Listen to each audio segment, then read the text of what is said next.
So Jaco, nice to meet you. You too, man. So we hear your new album. So to listen to your new album. Yes. So why do you decided to work on this new album so quickly? I got started with the album a week after my first album came out, and it was for two reasons. One is because I felt very free and like easy, like the pressure was gone from the first album because it did so well commercially. So I felt free and the pressure was off. So I just couldn't wait to write, and things were flowing out and it felt great.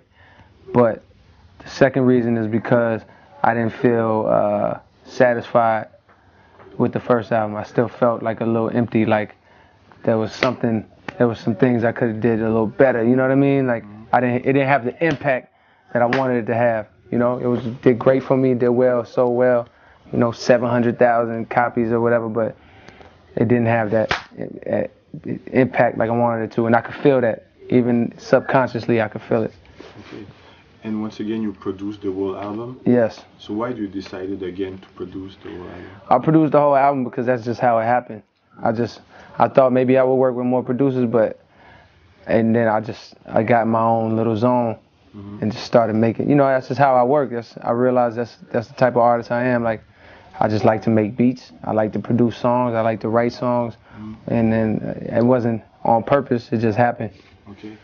Like as soon as you go through that build up, it's like every single part has its own stands alone. That was it.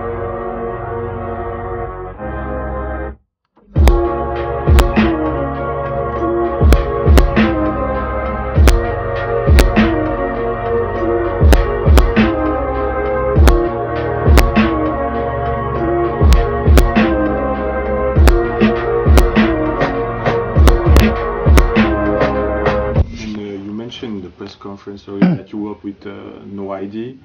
You also in the song you mentioned that you work with Stargate. So what was the process first with No ID and then with Stargate? Well, with No ID, the process was the first time. That was for the first album. Yeah. He's the first person I ever got in with for the first album, and that was me trying to, for the first time, give up all my production responsibilities to him. Yeah. And just sit back and watch him produce, and then I write, you know what I mean? But also while I'm watching him make beats, I'm also taking notes from my production side. So everything I'm seeing him doing, I'm learning. Yeah. You know, and then when I go do my own beats, I'm even better because I watched him and learn from him. So I owe a lot of my growth as a producer to just watching No ID, you know, and then taking it from there. But with Stargate, that process is a little different. They're such professionals, you know, and they're so good at what they do, which is making hit records and like making very like huge records in the pop world. Like they already have the beats laid out. There's no making on the spot. Like I didn't see them make a beat on the spot. They already have beats already done. Like mixed and everything, you know what I mean? Yeah. With No ID, it's like from the beginning, from the first snare drum, you see him from the first loop, and it's like more of a ride. With Stargate, it's like, you know, they already got them things. It's like a factory, you know what I mean? They already got hits. You need a hit, they got it. Okay, and what's your process of writing? Since you come from a really honest point of view, what's your process? I just wait for the beat, for a beat that makes me want to write something. Okay. And then I just let the words flow. Like, I just start with one line and it grows from there. It might take me 4 lines to find the direction of the verse and then the direction of the song. A lot of times I don't know where the song is going first. Yeah. I just write. Now this right here is not a preview of what the album gonna bring you, or nothing like that. Sharing things I think quietly with those that admire me. Remember MTV Diary, or something like that. Because the song called Summer on Through Yours really had that feel like, not a freestyle, but really flowing. Yeah, stream of conscious, yeah, exactly. Like just whatever I was thinking. Next thought, okay, next thought. So do you censor yourself sometimes? Because like on the song Consumer, you talk about like relationship with Jay, and you talk about the 90s. You say like they raped the hip hop in the 90s. Yeah. So I try not to censor myself. It has to be something that I really don't want to bring up for me to censor myself. That's rare. You know, I don't usually care. But there probably has been a few times where it's like, I'd say that a different way. You know, you don't want to, sometimes you don't want to offend people or something. But yeah, that line about 90s raping the game, like the 90s artists, they did, man. They made a lot of money off of hip hop in the 90s. Like videos cost millions of dollars, $1 million video. Budgets for albums was millions of dollars. You know what I mean? And like, it's like we got left with the worst. You know what I mean? Like our deals are bad. You know what I mean? But it increased the creativity. Yeah, now, yes, yeah, absolutely, absolutely. But maybe one day it'll return back to that. Probably never. I mean, they was spending crazy money, and everybody was eating. It's harder now to feed the family, because you know it's not a lot of money out there. But it's still, I'm just blessed to be able to do what I love and make a living off of it. Okay. And in this new album, you mentioned earlier that there is 2 sides of it. Yeah. So can you explain? Yeah, so the album is kind of split into Horns and Halo, Hell and Heaven, Depression and Happiness, Yin and Yang, you know what I mean? Any duality you could think of, it can be applied to the album. And that's because I wanted the album to feel like you was traveling through hell, like trying to escape through hell. And then you finally get out, you know what I mean? And you're trying to make it out, and you finally do, you know what I mean? But there's still a chance you might slip back, and you're trying to never go back, you know what I mean? So yeah, it's 2 halves of the album. But even if you didn't know that, it would still flow great. It would still just feel like an incredible album, you know? And Borsina, it's also a line from Biggie.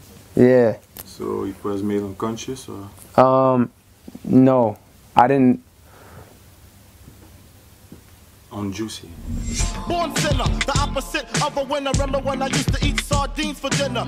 Yeah, on Juicy, but I didn't name the album because of that line, even though that line is a classic line. And I did use it on the album because it's a legendary line. Born sinner, the opposite of a winner. Remember when I used to eat sardines for dinner? Classic line. I'm trying to remember. On the song that I have, Born Sinner, I have a line that goes, born sinner, was never born to be perfect. Sucker for women licking their lips and holding these purses. So I had the verses written, but no hook. And when I was in London, actually, I was in the studio with James Fauntleroy, who's an incredible writer. And I told him, like, yo, I got this song I need a hook on. And I played it for him and told him, like, that what the song was about was that line, born sinner, was never born to be perfect. Like, I like that title, that name. And then he wrote the hook, I'm a born sinner, but I live better than that. I'm a born sinner, but I die better than that. And that's when I named the album Born Sinner. So can you talk about the song Runaway? Yeah, Runaway is a song, just deals with like temptation, you know what I mean? Deals with being in a great, solid relationship. I feel like so many men can relate to that, you know what I mean? Just being in a great, solid relationship but still having to fight like manly, dumb urges, you know what I mean? You might have the best woman in the world, but you still sometimes might be tempted or something. Like I had a stepfather who was like that, you know, he was like 30-something years old, 37 years old, and going through a midlife crisis. All of a sudden he don't want to be married no more, he want to run around, you know what I mean? And like, you know, it's about that, you know, running away from something that is like, those are the first 2 verses, something that's like perfect, you know what I'm saying? Yeah. But yet you still gotta fuck it up somehow. And the last verse is like kind of about like running away like from money. Like, do you got the strength to like run away from money? Like, you need money to survive. So as an artist, do you have like Dave Chappelle walking away from $50 million? Yeah. That's incredible. Like, not a lot of people could do that, no matter what morals are there. So, you know, that's what Runaway is about. And do you think that you can do it? Run away from $50 million? Yeah.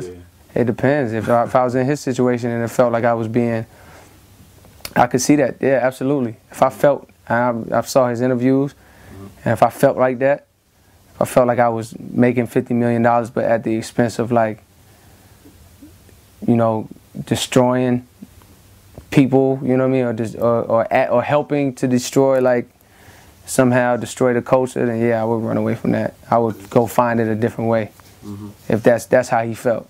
Okay. The other song, can you talk about Let Nas Down? Yeah, Let Nas Down.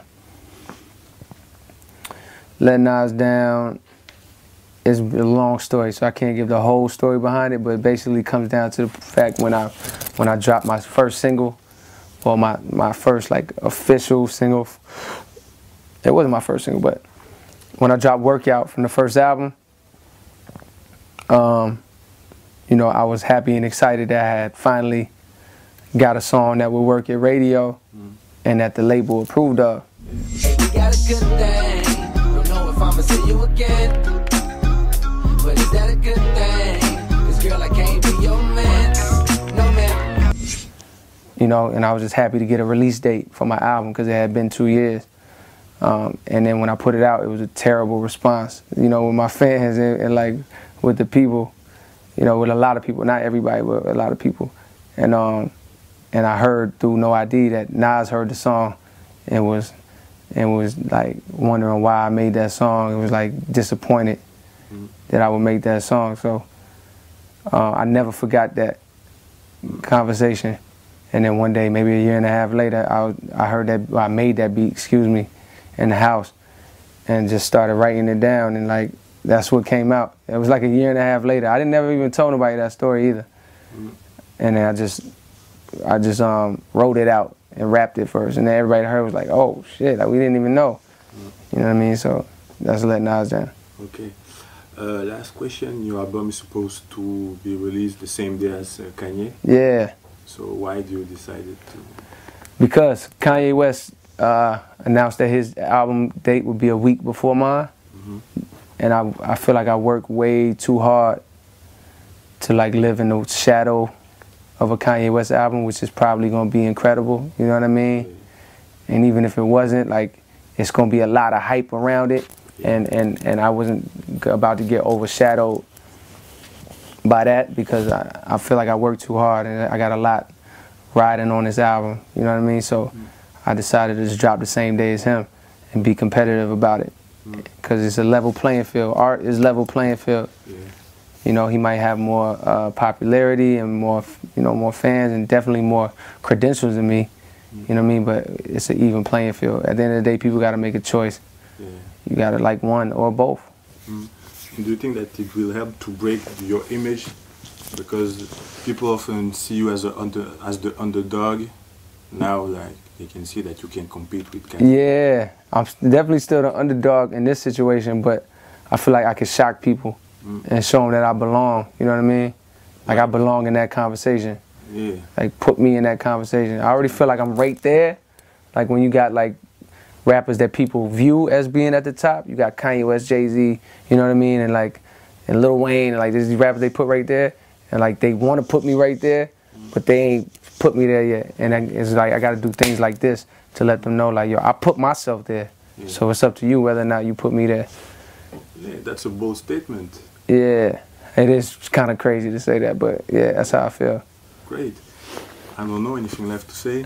Man, this is the whole France right here. Yeah. Shout out to the whole France, man. I love y'all. I can't wait to come back and tour this album, Born Center, June 18th. Is it June 18th in France? Yeah. June 18th. June 17th. June 17th in France. We trying to shock the world. What's up, Kanye? And we are. Got me up all night. And we are. What up, y'all? This is J. Cole, Cold World. And you are now on Booska-p.com. We are.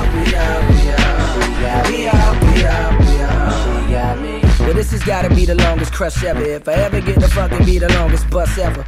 Love is a drug like the strongest stuff ever. And fuck it, I'm on one. You feel me? She on a power trip, she got me where she want a nigga. Wifing in the club, man, my homies gon' disown a nigga. Like, give me $20, ask stupid how you get to college. I'm in your city and I'm wondering if you're home now. Went and found a man, but I'm hoping you alone now. Can't help but feeling like I dropped the ball, cliche. I used to pop a